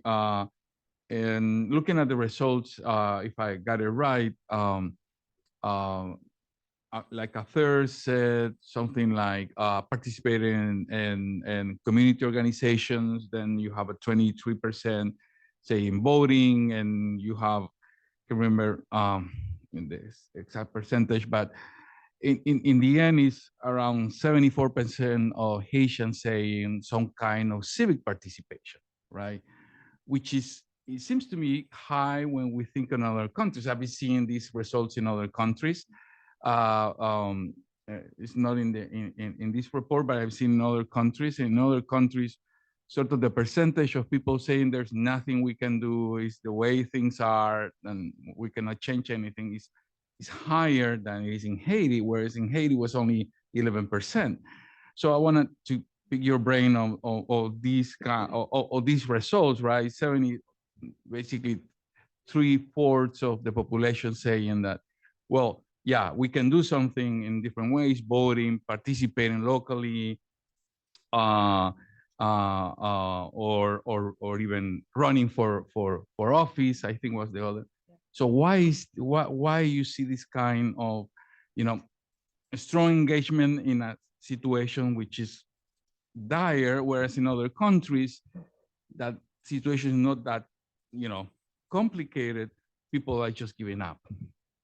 I don't know, anyone, Whitlaw too, who is in online. Maybe Whitlaw, you want to go first, and I'll chime in after. Whitlaw, vous voulez parler avant, et puis après ça, nous faire un commentaire. Yes, I'm sorry, I didn't hear the question. What is the question, please? The question is, sorry about that. The question is, The survey shows that around 74% of people or points to some kind of civil participation, civil society participation in order to change things in Haiti, and only 11% saying that there's nothing else to do in Haiti, right? And when you look at this question in other countries, people saying that there is nothing to do. This anomie in other countries is even higher. So why? The question is why in Haiti you still have these sort of vibrant opinions about participating in order to change things. Well, I don't know if I have a response to that. I was born in 1992, so I'm 33 years old. I'm basically the generation that benefits from the fights of people, since the dictatorship of Duvalier came in 1957 to 1986. I think one thing that defines my generation is the fact that we had several elections, the 1990s elections, the multiple elections in the 2000s, but the promises of democracy never, quite frankly, materialized in this country. We have several researchers here who could explain to you how since the Haitian Revolution in 1804, we built a state in Haiti that was practically against the population, against the public. We also have a state that is captured by corrupt politicians and business people. But at the same time, I think we have a burgeoning vitality in this country. In the past couple of years, we witnessed, so many mass protests. Someone mentioned Petro Caribe, for instance. That was the first time my generation, or at least the first time I was conscious of it, took to the streets en masse in several cities to call, for actions against corruption and people capturing state funds, for themselves. So I think the situation in Haiti is complex. It requires, multiple data sets and multiple ways of approaching it. But I think overwhelmingly, if you talk to people, people remember what happened during the dictatorship, and I think most people don't want to come back here. So that's why I think you see many people, although they are saying at one point, we don't want to go to elections. Why? Because the past elections, including the one that elected Martelly, for instance, Michel Martelly was elected with the help of the United States. The elections were contested. Elections before were also contested. We have that problem where elections is not reflective of the will of the people. But at the same time, I think there is a lot of hope and a lot of faith in the democratic process in a way. Yeah, so that would be my answer. Thank you. If I can jump in on that. Yeah, I think just to build on that, the first word that came to my mind was the LACC, right? So this or combit. So these are words that combit is coming together, or the collective labor, and the LACC, I guess it's like the community yard, right? I mean, my mind is going off Potomita, like you could just kind of keep coming. There's so many things that are sort of central and integral to Haitian culture that really harkens back to why there even is a Haiti today, right? The fact that you had people who were enslaved, captured, enslaved from so many different places across the continent, maybe picked up along the way in different other places and to land on that territory. And then some of us were dispersed and born in other places. And of course, there's beautiful migration stories that show us how we're all, we may kind of connect again at other points. But the point being that although there were people from all of these different places, it took something to make it across that ocean. It took something to make it through the period of enslavement. It took something to mobilize, right? And to revolt and to protest against being enslaved, even those who may have not been necessarily in favor because they may have owned property, including enslaved, right? Including Toussaint Louverture, right? But to say, okay, we want to be respected for our humanity. And so like at each, those are just the early periods. We can kind of keep going through that, right? We go through the period of occupation, US military occupation, you know, each period of people coming together as people have come together in this moment. And then, you know, Haiti, in terms of, you know, I don't have those data, but people have done so much work. Haitians are so at the center of, you know, sociological research around remittances, being at the forefront of giving remittances, and NGOs, particularly hometown associations. So there's just this enduring commitment to one another and to community. So I think and that's what I saw too, right? As I grew up going to Haiti with family, but as a graduate student in the late 90s, early 2000s, being there was wonderful to be able to begin to now see that literary, you know, people getting together and thinking together, right? People always talk about brain drain, but there are people in the country that are living still. There's so much, you know, there's so much richesse there. Even there are so many of us who are here. There's so many people who are there. And people are not giving up. Some people are there not because they have to be, but also because they want to be. And there's so many people who are here that want to be there, even though it's very difficult at this moment. And so I think, again, it's thinking about Haiti with more complexity and appreciating it like we would respect and appreciate any other place. And I think that's why this data is also helpful, to be able to have it in conversation with other places in the region and in the world. It's part of how I even came to study Haiti. I really was thinking I was going to study African-American urban history. And then I was studying US history, Caribbean history, Latin American history, and Haiti kept coming up, right? Because our history is connected to so many other places. And now we can look at this, people are talking about the struggle in the Palestine, where people can be talking about what's happening in Sudan and the Congo, and they're putting those things in conversations with what's happening in Haiti. And I think that's what it will take to really see change. I think that's part of that this is just my humble opinion. Everybody else is entitled to theirs. But that's what I'm gonna be. That's what I'm gonna be working towards and supporting and available for, and why that data would be important for me. Thanks. Thanks. I think I will. I want to add that I found this number high too. And the more I think about it, I see it like two-way. I don't remember exactly what were the other option.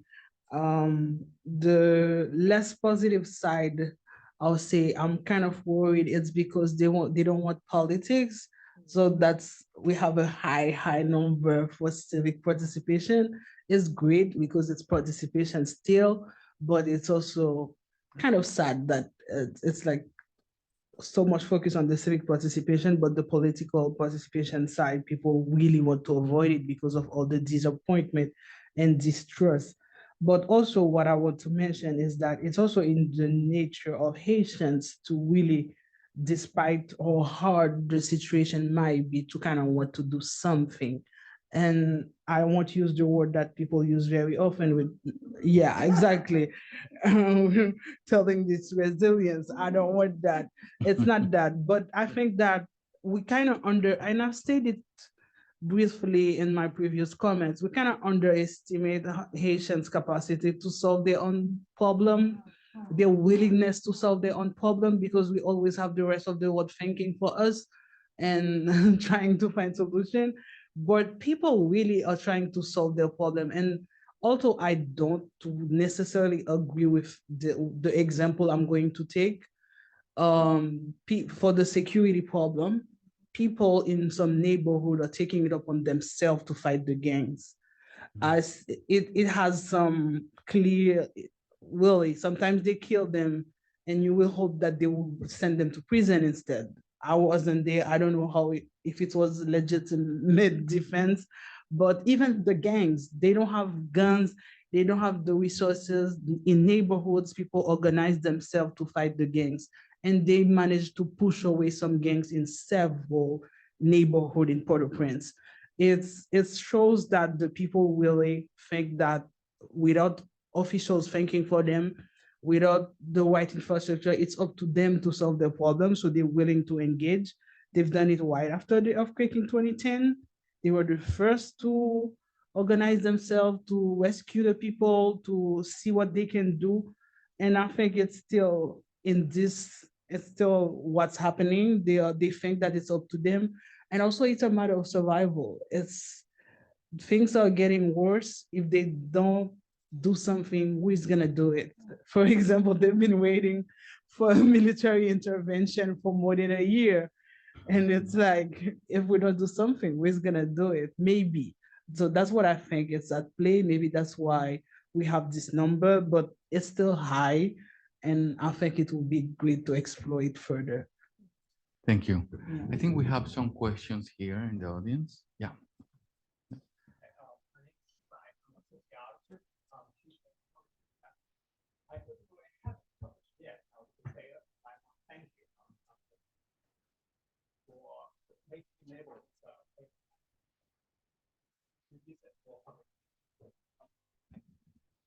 We've used it in my teaching extensively. We have a lot of graduate students who are highly interested in, of course, the LACC region. And I just want to thank you for that in person. It really helped with our work. So I have a question. I have actually two questions. The first one is that I downloaded this report this morning, and I only had time to browse it. But I arrived, I don't know much about Haiti, but I arrived at the impression that Haiti's civil governance at state level is in crisis. And this is based on the empirical results shown in the report. The first dimension is between the civil governance and the force-based governance. Whether it is a national police or military coup or US or Canadian military cooperations, right? So it seems there's a very high endorsement in the latter, in the force-based, significant endorsements basis for that. And the second dimension is between central and local governance. I also want to call people's attention to that very telling question. In the report, it's on page 30. The graph is 2.7 or 2.6, I think. So it's what are the best ways, right? Do you think is the best way to make a change? And many people choose things like community. Well, actually, it's a leading option, like the leading category, 32% or 37%, 1/3, right? So they opted for a community associations, right? So to me, I don't interpret that as an alternative, to me, that's just a picture of hyper self-reliance. I don't consider community community association alternative, replacement for substitute for civil governance. It's coping, it's not alternative. So based on those two dimensions, I feel the civil governance at state level is in crisis. But when we have a problem, we want a way out, we want a solution. And you mentioned you give us a good picture of how democracy has the nuances of democracy in the future of Haiti. I'm just wondering there's certain positive tone in those results. But I'm also wondering if the data, if the Haiti survey over years have provided us empirical material to explore, let's say, some alternatives on the marketplace of ideology, right, as alternative to democracy. Are there any empirical leverage for us to do so? I'm asking this for myself and also on behalf of our students, because I know our students are interested in that. The second question is less relevant. It's also a question about alternative. It is not mentioned in the report or the lecture, but based on our usage of the data, I think it seems in the past 9 or 10 years, we have been asking respondents to rate the trustworthiness of various countries, or various country governments. The most reliable ones, most frequently asked ones are US and China. It seems over time, China's trustworthiness increased a little bit. I cannot speak to the statistical significance of that, but it seems, by comparison, US is in decline. China is on the rise. Well, I'm not sure how relevant China is in Haiti. I think it's probably a more relevant, topic in some other countries in the region. And also, I don't know how to interpret this thing, because Haiti has been one of the few Latin American countries who maintains this diplomatic relations with Taiwan, the Republic of China, instead of the People's Republic of China. So I'm just wondering, how should we properly interpret, that result? Thank you. Thank you. Maybe Whitmore can speak to that. Yeah. Okay, thank you so much for that. I just want to say thank you for your remarks and those that the panelists and others have made about the data being useful. There's a large number of people at LAPOP Lab and among all of our collaborators who work really hard to make the data available, to design the studies, to implement them, and to process the data, write the reports. So certainly some of them are probably online, and for the others, we'll pass on your gratitude, and I just want to thank you for that. I'm going to not say that much because I want to hear the panelists talk on these issues, but I do want to point out a couple of things that people can do with the data. So we do ask these questions about trust in the U.S. and China, and in some years we ask about other countries as well. We recently noted that Russia had become relevant in the international space, and we added that in to the last round of the AmericasBarometer in at least some of the countries. So these are some of the questions that you can dig deeper into in either the reports that we generate or the data that are online. The question about kind of what are, if not democracy, or if not a particular form of democracy, then what is it that people want, is something that has come in the conversations that we've been having with many people about politics in Haiti and other countries across the region. And one, I think that the panelists will have great perspective on this, but I'll just say one thing. One thing we see over and over again is that when we ask people about the type of government that they want, and we give them choices, when we give people the choice of putting their voice into government, of having their views expressed, respected, and represented, you see high desire for that across the region, right? So people may not trust elections. They may be worried that elections are not a great channel to get that voice into politics, but they really do want their voice in politics.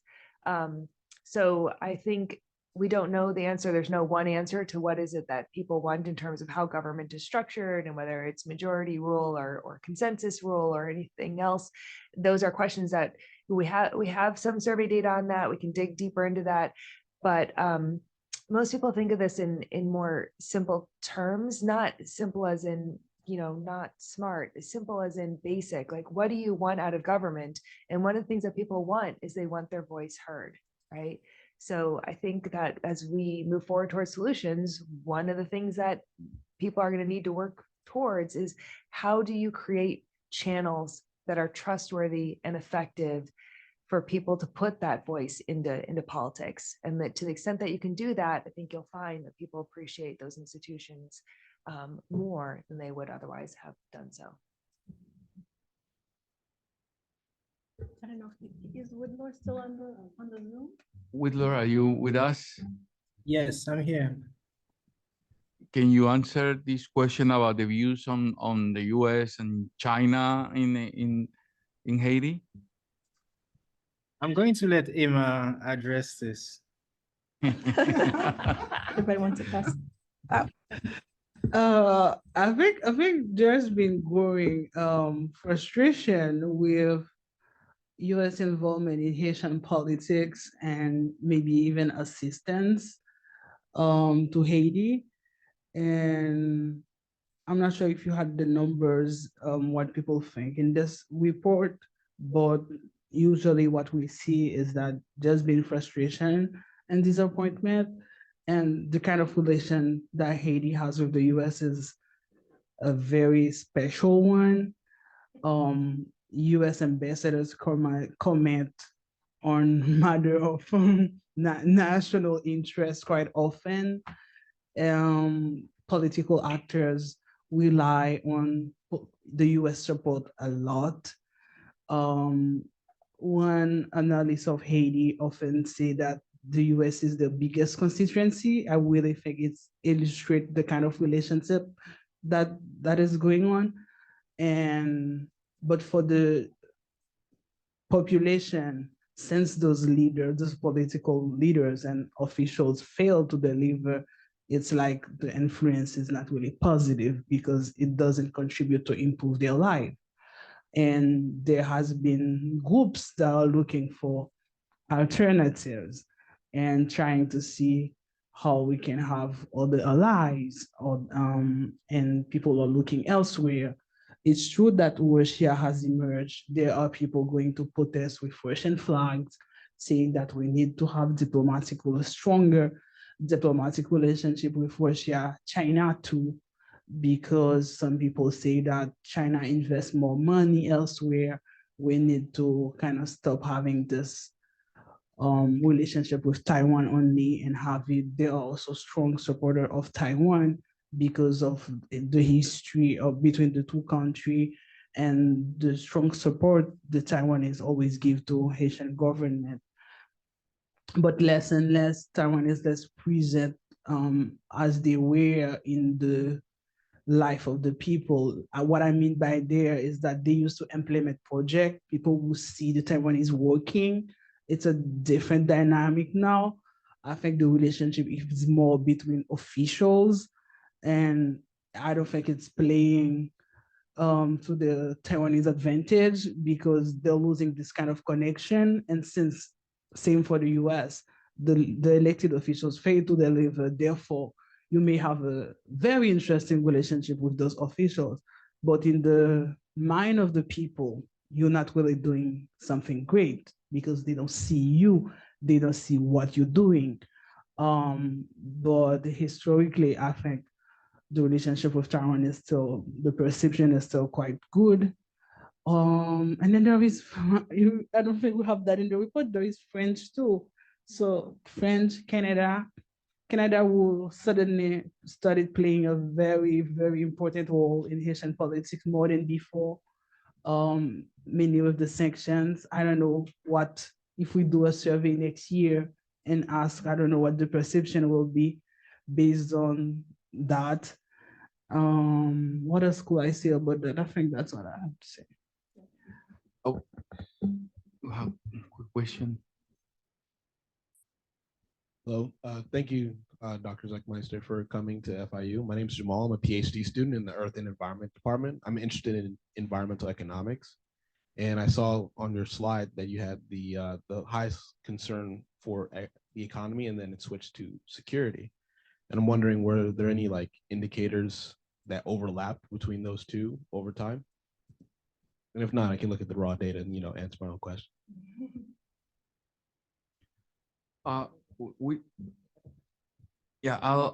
We're running out of time, so I'm going to read a couple of questions more we have on the chat, and then we'll give our panelists the opportunity to respond to those questions. And most of the questions we have revolve around the definition of democracy and whether the survey collects some sort of definition of democracy. What is democracy for the interviewees, right? So how they conceptualize democracy, and Pamela Barrientos asked whether there are measures that can be taken to strengthen democratic institutions moving forward. And related to that, we have another question, whether what these results mean for the future of Haiti. So these are obviously very open, complex questions. And I want to give the last question to our my name is Liz. to Liz, and then we'll give each one a minute to respond. Yeah. Okay, thank you so much for this conversation. I think it's amazing, and I think it is things that we need to be talking about. I was going to ask a question about authoritarian governments and their role they're playing in the global south, but I think that's already been answered. What I am very interested in is the slide in the survey that is very interestingly portraying Haiti as the only country increasingly looking towards democracy. And I think it's so interesting to me because one, it seems to not be following the trend of other countries around it. And two, because it is quite often, I am Haitian, I was born and raised in Haiti, it is quite often that you hear people say, well, when Duvalier was there, this would have never been the case. You know, you would not have these gangs running around and like, you know, doing whatever they want. People would not take a chance to do this and things would not be going this particular way. And I know it is very easy to say when you've not lived under a dictatorship. I took a comparative politics class last semester, which proves that people who have not lived through a dictatorship often think, oh, it's not that bad, and maybe that's what we need now. But I would love to hear the sentiment of people who know more about it, either through researching or having lived in Haiti, or who are still currently living in Haiti, how people feel about what is portrayed on the survey of that idea of people wanting more democracy. Because I would say it seems that it hasn't worked for them in a while. And I think it's this idea of trying to fix something that's broken and it's not working. And it becomes like this broken like radio where you're trying to make something out of nothing. So I think it kind of also relates to this question of like, what are the other alternatives? Thank you. Thank you, Liz. We're going to give the mic in the same order that the presentation. So each one will have around 1 minute and then we'll close. Liz. Sure, I'll be quick. There's a classic political science research design book. It's known among graduate students and faculty as KKV by the initials of the authors. And one of the things that they say in that book is that academia is a social enterprise. So one of the things that I appreciate about our inability to have the time to answer all these questions is that it reminds me to remind everyone here that academia is a social enterprise. The data are available. Please analyze them. Please interrogate them with the questions that you have. And then also continue to raise these questions for which the data do not have good answers for. Some of those questions might be better answered with other methods, with an historical look or a sociological look. And some of them might be better answered with survey data that we haven't yet collected. And so we're listening when you ask us questions about questions that we have not included, we're listening and we are always working on ways to incorporate your ideas into the surveys that we carry out across the region. So thank you so much for that. Thank you. Whitler? Yes, I wanted to say briefly, I think some of the things raised in the question, if they are addressed, can have, you know, some ripple effects and positive effects on so many other part of the discussions we are, you know, we are having right now. For instance, I think Jake Johnston, he's a researcher. He published recently a book called Ed State. It's a very interesting body of work that is trying to explain how in the past years, international organizations, I mean, the relationships that international organizations and countries have with Haiti and the consequences, and quite frankly, the devastating consequences that has on the Haitian people. And if I can take two examples, you know, from what we've discussed and that are a little bit reflected in the data, let's take, you know, elections, for instance. You know, we have people, overwhelming majority of people kind of, you know, disillusioned with regards to elections in Haiti. It is a fact that the past elections were either corrupted or captured, and the vast majority of people do not feel like the will was reflected in the results, right? This is why you have elections, we have presidents being elected with sometimes, 20-30% of the people. I mean, the people do not participate in elections because, quite frankly, they feel like it doesn't matter. It doesn't matter if they participate or not. The consequences of that will not be positive. And I think one thing that should be addressed as we are talking about elections, as we are talking about handing over power in the next months or years to new elected officials, what it is are we going to do? What kind of elections are we going to conduct? These are questions that needs to be addressed, and whether the people is going to be able to participate. I mean, we have so many people without ideas, without, a way to participate in the process. These are things that need to be addressed. The second thing is the relationships between Haitians, the states, and also international institutions and aid organizations. So many of them says they learned the lessons from the past catastrophes in Haiti, mainly the 2010 earthquake, when, hundreds and sometimes thousands of international aid organizations came to Haiti. Some of them had good intention, but the vast majority of the money, according to many studies, was wasted. The money was spent in international consultants. The money was spent on sometimes duplicate the projects that had not a lot of positive effects on the people. So going forward, these are things that needs to be talked about. I mean, this whole debate about localization of aid in Haiti, how are you going to make sure that people are accountable? If you're working with a community, this community has a say with regards to what they need and the consequences of your action on their lives practically. So these are the two things that I think people need to think and discuss if we are to have positive results going forward. Thank you, Emmanuel. Thank you. Those were very great questions. The one about democracy are difficult because they are so relevant and complex in Haiti. One thing for sure, I think, what is democracy for the people, for Haitians? I think it's very important. Recently, I was working on a survey with a group, Policité, and we included the definition of democracy because there was that question: do people know what is democracy?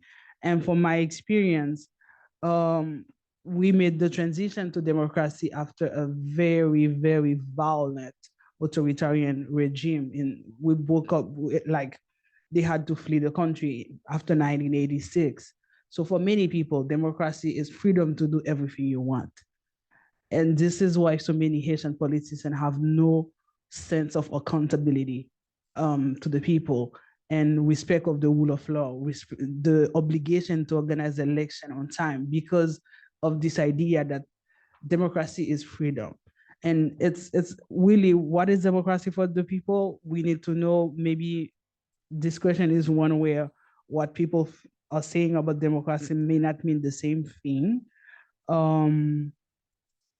Measure to strengthen Haitian democracy, really go back to basic. I think there need to be investment in a massive campaign of civic education, telling people what is democracy, what is the role they have to play. People think the minute they elect the people they elect still consequences of years of dictatorship. They forego their power to the people, to those people. Suddenly, it's like the people begging the president, please do something if you can. And because there is no fair election where they can sanction those leaders, they also lose that power. It's not only that they choose themselves to give all their power to control, to pressure, they also lose it because when elections are not fair, you don't really get to sanction people who don't implement the agenda they promise. So having like, in terms of measure to strengthen Haitian democracy, it really will be about teaching the people what really is democracy, what it is that is their responsibility, what do the people they elect owe them, how to maintain democracy, because it's not really obvious that everyone is aware and everyone is on the same page. And in alternative to democracy, I don't know. I don't think, and I don't think the majority of people is thinking about going back to a violent dictatorship. But I agree with what Liz, I think Liz said. The worse things get, the more people are nostalgic of the time where violent group were imposing order at the expense of freedom, at the expense of civil liberty, but they are nostalgic of that control. And we hear people saying things like this, but it's not the majority, because we saw large protests in Haiti to protect the democracy when back 2 years ago, I think, there was a president ruling by decree, and people were afraid he was gonna outstep his power, like what he can do. And there were many people on the street saying we need to protect democracy. So I don't think there is a chance that we might go back to some strong men and alternative anytime soon. But there is a chance that we won't get to have a real democracy anytime soon, because when you look at the indicator for democracy and you try to see, is there a democracy in Haiti right now? No. Did we have one 5 years, 10 years ago? Not really. So it's still, I would say that we still need to really have a functioning democracy. We are not there yet. And the last thing I noted was security and economy, but I'm not sure I totally get what that person means, no longer here. So let me give it to Chantal. Thank you, and thank you for coming here. Thank you to the online participant. Thank you for having me. It was really a pleasure. Thank you. I think what I wanted to close with, I want to read something, but I just want to say, I think that in support of the survey data and what we also know from our experience, our lived experience and observed experience, is that those who want to see and support change can support local efforts and individuals connecting with, people in your networks or your areas of interest, if it's the arts, again, if it's education, support something constructive. For those who have the heart and the courage and the money and the positive will at the macro level, I always have to just ask, what is that broader context? What is the context that would lead women, men, girls, and boys to participate in armed, violent action, and for people to feel liberty to use a language of liberation and revolution when those who are being harmed are other Haitian people. And so I just want to take it back again to the 19th century and say, financiers, this is again from my work, financiers from abroad seeking political favors and preferred terms of trade typically use their funds, just to show the echoes in time, right? So just to say, people often say history repeats itself, but we always have a choice, right? And that's part of what I'm saying, is like, what are the choices that we each will make? So this is what was taking place then. And we will see the echoes in what's taking place now, and we're invited to make different choices. So financiers from abroad seeking political favors and preferred terms of trade typically use their funds to tip the Haitian political landscape to their advantage by financing armed groups, then known as CACOs. They formed to overthrow existing governments. In 1867 and 1889, US commercial agents provided funds that facilitated the ousting of Haitian President Vincent Salnave and then Floribert Hippolyte. So we always hear about, Haiti's overturning governments, but are we hearing about the context of how that happens and what is causing those violence? Are we talking about how Florida's borders are being permeated so that those guns and those arms and drugs are passing through those doors? I really wanted to ask Jose Miguel to intervene within the broader Central American context with this this violent culture that's happening. The influence of foreign financing in this case and others was backed with what historian Brenda Gale Plummer has described as a show of force, that is ships from the United States, Great Britain, Germany, France, which circulated along the coast of Haiti during periods of civil uprisings, relaying the message that such disturbances could at any moment lead to foreign intervention. That's what we are living on this moment. Such aggression, combined with the speculation, commercial smuggling, false customs declarations, and fraud engaged in by corrupt foreign officials who resided abroad and in Haiti, as well as the strategy of marrying Haitians that German commercial agents in particularly employ to secure Haitian national rights. Now they don't need those marriage rights, were some of the ways that foreigners came to occupy a pernicious place in Haitian society. I know that it's not all foreigners that play a pernicious role, right? We do have allies. Some of them are those of you who are here in this room, people who are on the Zoom, people who are working on the studies. And so I think if we really want to be a positive part of change, we can work in our respective zones and really try to move towards something else. I don't know if it can happen at the macro level, but we most certainly can work together at the micro. And hopefully, as they say, those small wins of change can come together and push through. Thank you. Thanks again for the invitation to participate. Well, thank you all.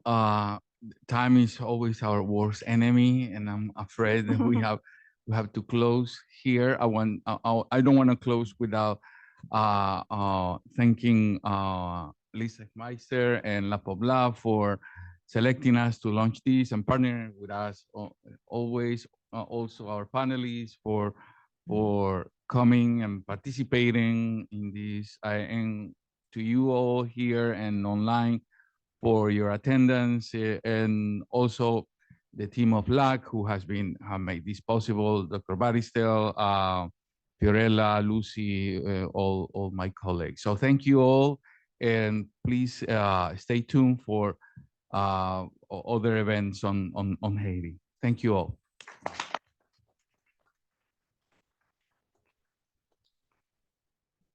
Are you going around the country with the different reports, or the world, or going around the region? Yeah. Our